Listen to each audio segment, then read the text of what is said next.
हमारे शास्त्रों में अनेक ऐसी चीजें हैं जिन्हें देखने की मनाही की गई है।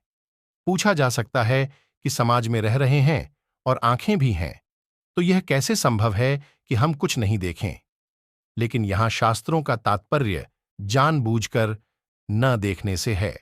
कूर्म पुराण और पद्म पुराण के अनुसार पराई स्त्री और पराये पुरुष को नग्नावस्था में नहीं देखना चाहिए।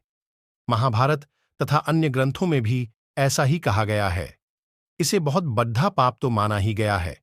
साथ ही यह शिष्टता, लोकाचार, सभ्यता, शालीनता और नैतिकता के भी खिलाफ है। इसे व्यभिचार की श्रेणी में रखा गया है। इसके अलावा ऐसा करने से मनुष्य के मन में अनेक प्रकार के विकारों भी उत्पन्न होते हैं। मानसिकता विकृत हो जाती है। आगे चलकर ऐसा व्यक्ति रोग से पीड़ित हो जाता है। स्त्री को वस्त्रहीन देखने की कामना पुरुषों में बहुत अधिक होती है और वे इसके लिए सदा लालायित रहते हैं। लेकिन इस विषय में शास्त्रों के विधि निषेध का पालन करना उचित है। इसके अलावा हमारे ग्रंथों में किसी को मैथुन करते हुए नहीं देखना चाहिए। इसे भी बहुत घोर पाप माना गया है।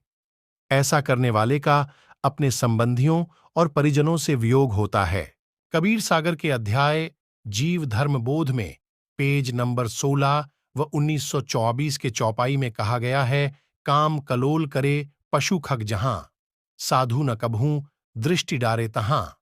कबीर सागर के अध्याय जीव धर्म बोध के पेज नंबर 65 और 1973 में अथनेत्र और श्रवण दमन के चौपाई में कहा गया है कि नर पशु पर्दा देख न जैसो, परे कुबानी जाहि में ऐसो, काल पाए निज दृष्टि गवावै, सो अवश्य अंधा हुए जावै, जब तिय संग अनंग विहारी, तब न गुप्त अस्थान निहारी, जौता दिश तेहि काल में देखे, जन्मे पुत्र अंध यही लेखे। और भी आगे कहा गया है,